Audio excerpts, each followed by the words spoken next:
ശരിന്നെ, ഞാൻ കസ്റ്റംസ് ഓഫീസിൽ പോയിട്ട് കാര്യങ്ങളൊക്കെ റെഡിയാക്കിയിട്ടുണ്ട്. ഇനി ഇതിൻ്റെ പേരിൽ ഒരു പ്രശ്നം ഉണ്ടാവില്ല.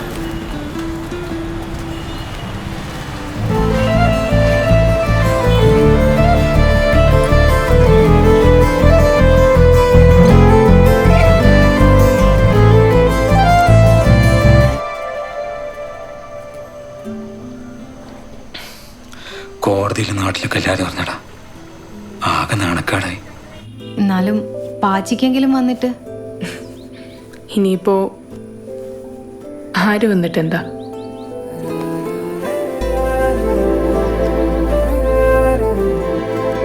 ഉപാധികളില്ലാതെ തിരിച്ചൊന്നും പ്രതീക്ഷിക്കാതെ നമ്മൾ ചെയ്യുന്ന ഒരു പ്രവൃത്തി കൂടി ആവണ്ടേ സ്നേഹം? ലൈല മജ്നുവിൻ്റെ കഥയിൽ എന്താ സംഭവിച്ചിട്ടുള്ളത്? ലൈലയെ വേറൊരാൾക്ക് കല്യാണം കഴിച്ചു കൊടുത്തു, അതും ഒരുപാട് ദൂരെയുള്ള ഒരു കൊട്ടാരത്തിലേക്ക്. കഴിക്കട, നല്ല പഞ്ഞിയുള്ള മീനാ.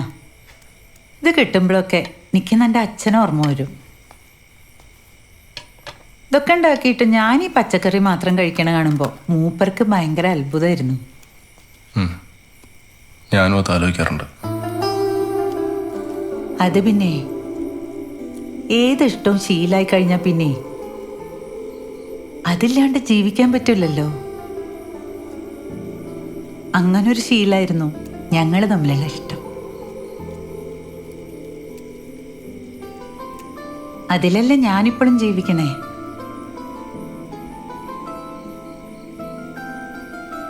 നിങ്ങൾ പറഞ്ഞ കേക്കും. ഞാൻ ഇറങ്ങും ഉമ്മ.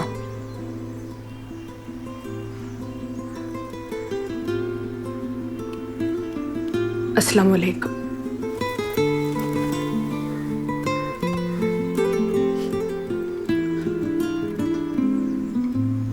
വലൈക്കും സലാം.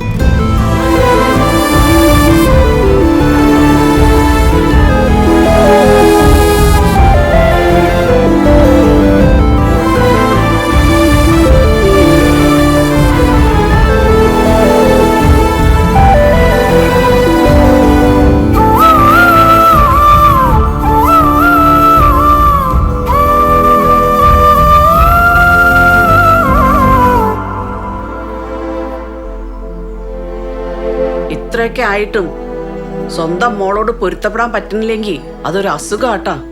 അതിനുള്ള ചരട് ഊതിക്കെട്ടേണ്ടതേ നിങ്ങൾ ഇങ്ങടെ കയ്യിൽ തന്നെയാ.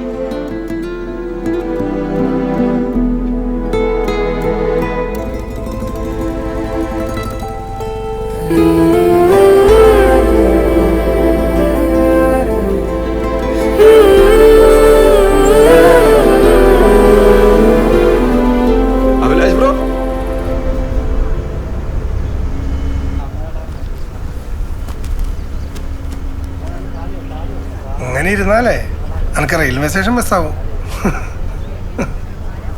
ആ, ഇത് കുറച്ച് കറുത്ത ഹൽവയാ, അവിടെയുള്ള പരിചയക്കാർക്കൊക്കെ കൊടുക്കാലോ.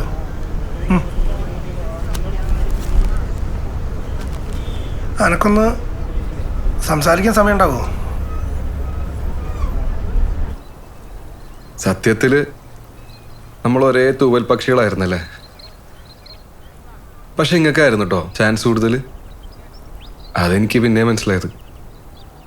ഇനി അതൊന്നും പറഞ്ഞൊരു കാര്യമില്ലല്ലോ താജ് ബ്രോ, എല്ലാം കൈവിട്ടു പോയില്ലേ? കാര്യങ്ങളൊക്കെ അറിഞ്ഞു ബ്രോ. പക്ഷെ എന്തെന്നെയാണേലും നിങ്ങളത് നേരിട്ട് തന്നെ പോയി പറയണമായിരുന്നു. നാറിയിട്ടാണെങ്കിലും അറിഞ്ഞല്ലോ, അങ്ങനെ വിചാരിക്കാം. അതങ്ങനെയല്ല ബ്രോ. നിങ്ങൾക്കറിയോ, എനിക്ക് ഫസ്റ്റ് ചെരുപ്പിൻ്റെ അച്ചോടായിരുന്നു. പാറ്റൻ്റെ മേളിൽ പോകുന്നൊക്കെ വെച്ച് തുടങ്ങിയതാ. പക്ഷെ ഒരു പാറ്റ പോലും പീടിയെ കയറിയില്ല. ചെരുപ്പ് മുഴുവൻ ബാക്കി. അവസാനം ഞാൻ തീർന്നറിയോ, ഒരു കടകാലിയാക്കൽ പരിപാടി അങ്ങോട്ട് പിടിച്ച്. സംഭവം നഷ്ടക്കച്ചവടമായിരുന്നെങ്കിലും ഒരാഴ്ച കൊണ്ട് ഞാൻ സാധനം മൊത്തം വിറ്റീർത്തു. അവിടെ നഷ്ടമല്ലായിരുന്നു നിന്റെ വിഷയം, ചെരുപ്പ് തീർക്കുക എന്ന് മാത്രമായിരുന്നു. നിങ്ങൾക്ക് ഞാൻ പറഞ്ഞ പിടികിട്ടിയ നിന്റെ കടയിൽ കെട്ടിക്കിടന്ന ചെരുപ്പാതിരിയാ നിങ്ങളുടെ മനസ്സിലിഷ്ടം. അത് നിങ്ങൾ തന്നെ നല്ല അന്തസ്സായിട്ട് തുറന്നു പറയുമ്പോൾ കിട്ടുന്നൊരു സുഖമുണ്ടല്ലോ, അത് അനുഭവിച്ചാലേ മനസ്സിലാവുള്ളൂ ബ്രോ. അത് നിങ്ങളായിട്ട് തന്നെ പറയണം ബ്രോ, നല്ല കളറായിട്ട്.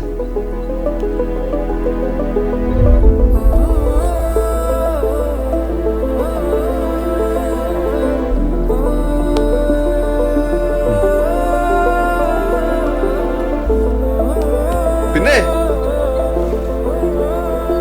തുറന്നു പറയാത്ത ഇഷ്ടമൊന്നും പടച്ചന്റെ അക്കൗണ്ടിൽ കൂട്ടൂലട്ടാ.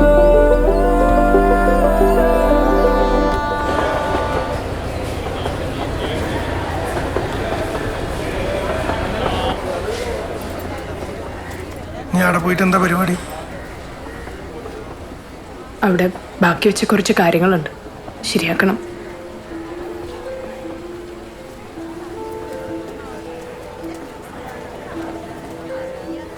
അപ്പൊ ഇവിടെ ബാക്കി വെച്ച് പോകുന്ന കാര്യങ്ങളോ? അഭിലാഷിന്റെ കാര്യം തന്നെയാ. പാച്ചിക്ക, നമുക്ക് അതിനെപ്പറ്റി സംസാരിക്കണ്ട. സംസാരിക്കണം ഷെറിനെ, സംസാരിക്കേണ്ട കാര്യങ്ങൾ സംസാരിക്കുക തന്നെ വേണം. അന്ന് ഈ അമീർ ഇവിടുന്ന് പോകാൻ തീരുമാനിച്ചപ്പോൾ എന്നോടൊന്ന് തുറന്നു പറയാൻ മനസ്സ് കാണിച്ചിരുന്നെങ്കിൽ ചിലപ്പോൾ നിങ്ങൾ രണ്ടാളും ഇവിടെ തന്നെ ഉണ്ടായേനെ. അതെങ്ങനെയാ, ചില കാര്യങ്ങൾ മനുഷ്യന്മാർക്ക് എളുപ്പം തുറന്നു പറയാൻ പറ്റിക്കൊള്ളണമെന്നില്ല. അതിനൊരു പരിധി വരെ അപ്പുറം നിൽക്കുന്നവരും കാരണക്കാരാണ്. അന്ന് ഞാനും തനി ഇക്കാക്ക മെറ്റീരിയലായിരുന്നല്ലോ. ഇവിടുന്ന് പോയ പിന്നെ ഞാൻ ഏറ്റവും കൂടുതൽ സംസാരിക്കല് അഭിലാഷായിട്ടാ. എൻ്റെ അവിടുത്തെ ഓരോ വിശേഷങ്ങളും കാര്യങ്ങളൊക്കെ എൻ്റെ അടുത്ത് ആദ്യം വന്ന് പറയും ഓനാ. നിങ്ങളെ കാര്യങ്ങളൊക്കെ പറഞ്ഞ് പറഞ്ഞ് ഞങ്ങൾ ചങ്ങായിമാരായി. എനക്കറിയോ ഷെറിനെ, കുറച്ച് നാളായിട്ട് എൻ്റെ അമീറിൻ്റെ ഒരു വിവരം ഇല്ലാഞ്ഞിട്ട് ഓ നിങ്ങളെ തെരഞ്ഞ് അങ്ങോട്ട് വന്നേനെ, മുംബൈക്ക്.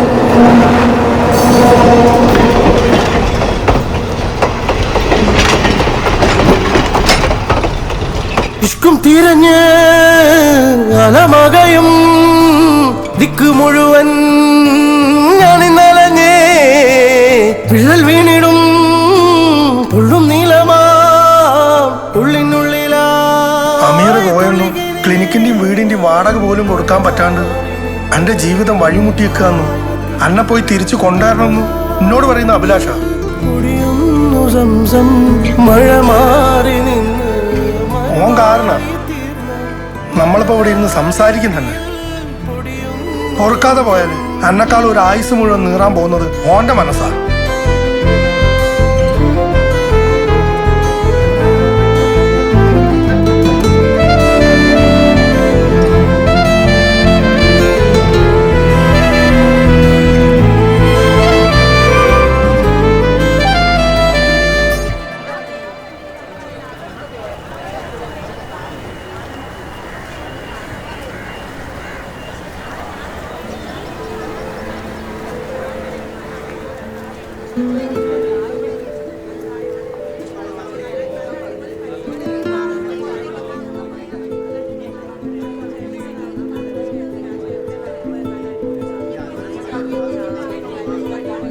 അഭിലാഷ,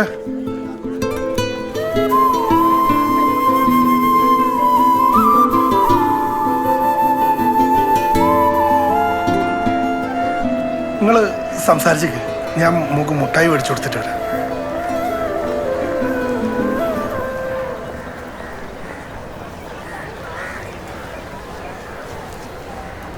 ഇരിക്കടാ.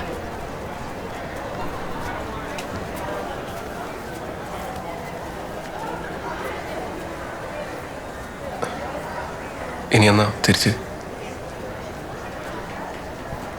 അറിയില്ല. ഞാൻ കാരണമാണല്ലേ? അല്ലടാ, പോണം. ഷർണെ, ഞാൻ ഇങ്ങനെയൊക്കെ ആവുമെന്ന് പറ്റിപ്പോയി. കുഴപ്പമില്ലടാ, എനിക്ക് നിന്നോട് ദേഷ്യമൊന്നുമില്ല.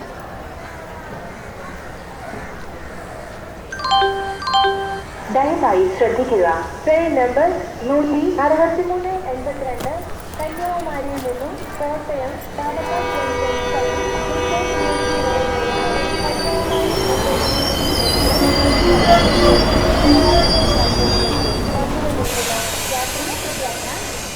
പാച്ചിക്ക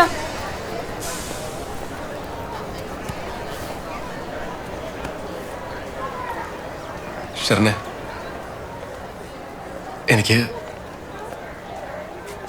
ഒരു കാര്യം കൂടെ പറയാനുണ്ട്. ഈ ലൈല മജ്നുവിന്റെ കഥയിലെ ലൈല വേറൊരാൾക്ക് കല്യാണം കഴിച്ചു കൊടുക്കും.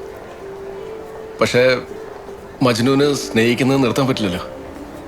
നമുക്ക് ശ്വസിക്കുന്നത് നിർത്താൻ പറ്റുമോ? അതുപോലെ തന്നെയാണ് മജ്നുവിനെ സ്നേഹിക്കുന്നത്. അത് മൂപ്പർക്ക് ശീലമായി പോയി. അതുപോലൊരു ശീലമാണ് എനിക്ക് നിന്നോടുള്ള ഇഷ്ടവും ഷെറിനെ. 8ാം ക്ലാസ്സിലെ നാടകത്തിൻ്റെ അന്ന് ഹെഡ് മാഷ് നിന്റെ തട്ടം പതപ്പിച്ചപ്പോ ആ സമയത്ത് ഉണങ്ങിയ ഇഷ്ട ആ തട്ടത്തിന്റെ മണം പോലെ എന്നെ അത് വിട്ടുപോയില്ല.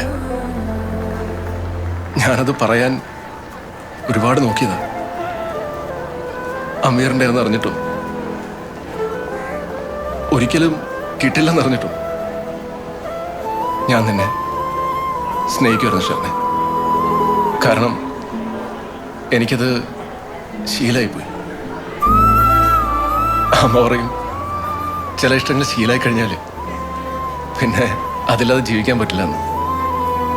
ആ ഇഷ്ടത്തിലാണ് ജീവിക്കുന്നത്. എനിക്ക് നിന്നെ ഇഷ്ടമാണ് ഷെറിനെ. അത് നീ ഒന്ന് അറിഞ്ഞാൽ മതി. എനിക്ക് അത് മാത്രം മതി.